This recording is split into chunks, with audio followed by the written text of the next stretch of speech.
আমরা এই রমাদান মাস আসার পর থেকে কিছু প্রশ্ন একবারে মানে প্রায় যুবকরাই আমাদেরকে এটা করে, ফেসবুক পেজে মেসেঞ্জারের মাধ্যমে করে বা ব্যক্তিগতভাবে ফোন দিয়েও এই প্রশ্নগুলো করে। একবারে এটা অ্যাভেলেবল, আমি অনলাইনে দেখলাম অনেক আলেমদেরকেও এই বিষয়ে কথা বলতে, কারণ আলেমদের কাছে এই প্রশ্নটা বেশি করা হয়।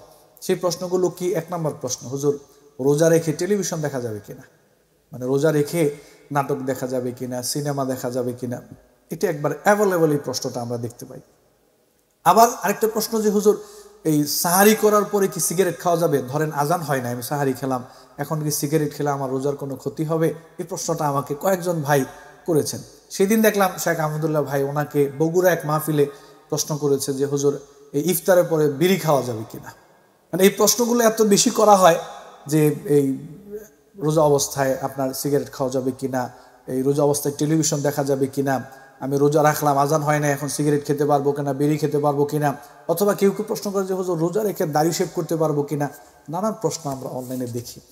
প্রিয়দিনী ভাই বোনেরা, যারা এই সমস্ত বিষয়গুলো বেশি বেশি প্রশ্ন করেন, আমরা আপনাদেরকে বলবো নবী করিম সাল্লাল্লাহু আলাইহি ওয়াসাল্লামের এই হাদিসটাকে মনে রাখবেন, মান লাম ইয়াদা কাউলা জুরি ওয়াল আমালা বিহি ফালাইসা লিল্লাহি হাজাতুন আইয়াদা আতআমাহু ওয়া শারাবাহু। সহিহ বুখারীতে যেটা আসছে, আমরা প্রায় সময় বিভিন্ন আলোচনায় এই হাদিসটা বলে থাকি। রমাদান মাস আসলে রোজা রেখে আপনি সাহারি খেলেন, সাহারি খাওয়ার পরে আপনি সিগারেট বা বিড়ি খেতে যাচ্ছেন।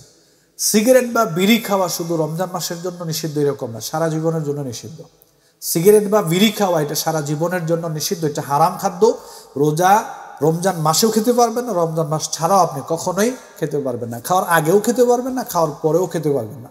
সাহারির আগেও খেতে পারবেন না, সাহারির পরেও খেতে পারবেন না, ইফতারের পরেও খেতে পারবেন না। এটা হারাম, হারামই, এখানে আর কোনো কথা নেই। সমস্ত আলেম একমত, এগুলা খাওয়া হারাম।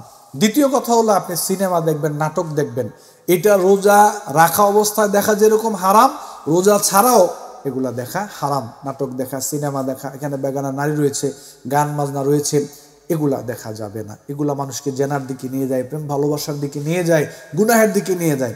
রোজা ছাড়াও হারাম, রমজান মাস ছাড়াও হারাম, রমজান মাসেও হারাম। তবে রোজা রেখে কেউ যদি দেখে, এই ব্যক্তির রোজা কোনো কাজে আসবে না, এটা রোজা অপ্রয়োজনীয়। নবী তো বলছেন এই ব্যক্তির রোজা আল্লাহর কোনো দরকার নাই, কোনো প্রয়োজন নাই, এটা করা যাবে না। আপনি সিনেমা দেখতে পারবেন না, নাটক দেখতে পারবেন। অনেক মহিলা আছে চিন্তা করে যে আমি এখন 10টা বেজে সকালে ঘুম থেকে উঠলাম, খাবার দাবার পাকা বসে বিকেলে, তো এতক্ষণ কি করবো? ওই টেলিভিশন ছেড়ে দিল, নাটক দেখতেছে, সিনেমা দেখতেছে, তারপরে আপনার গান শুনতেছে, 3-4 ঘন্টা টেলিভিশন দেখছে, গান বাজনা, নাউজুবিল্লাহি মিন যালিক। রোজা হবে না। এই রোজার আল্লাহর কোনো দরকার নেই, কোনো দরকার নেই আল্লাহ তাআলার। নবী বলছে কোনো দরকার নেই, এটা অপ্রয়োজনীয়। আপনি কেন উপবাস থাকলেন? রোজা মানে শুধু উপবাস থাকা না, রোজা মানে উপবাস থাকার পাশাপাশি মন্দ কাজ থেকে, অন্যায় কাজ থেকে বিরত থাকা, বেঁচে থাকা নাম হচ্ছে সিয়াম বা রোজা। এই যে আরেকজন ব্যক্তি যে বললো যে রোজা রেখে শেভ করা যাবে কিনা, তো শেভ করাটাকে শুধু রোজা অবস্থায় হারাম, রোজা ছাড়াও হারাম।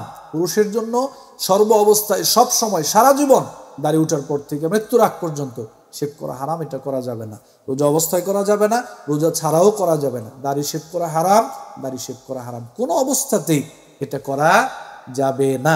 আর রোজা অবস্থায় যদি কেউ করে তো কি হবে? তাহলে আল্লাহ নবী বলছে এই ব্যক্তির উপবাস থাকা কোনো প্রয়োজন নাই, এই ব্যক্তির খাদ্য গ্রহণ করা থেকে বিরত থাকা কোনো দরকার নাই। নবী বলছে এভাবে করে যে সমস্ত বিষয়গুলো হারাম, নিষিদ্ধ, এটা রোজা অবস্থায় যেরকম হারাম, রোজা ছাড়াও হারাম। আল্লাহ তাআলা আমাদের সবাইকে বিষয়গুলো বোঝার তৌফিক দান করুন এবং এই সমস্ত নিষিদ্ধ কার্যক্রম থেকে বিরত থাকার তৌফিক দান করুন। আমিন।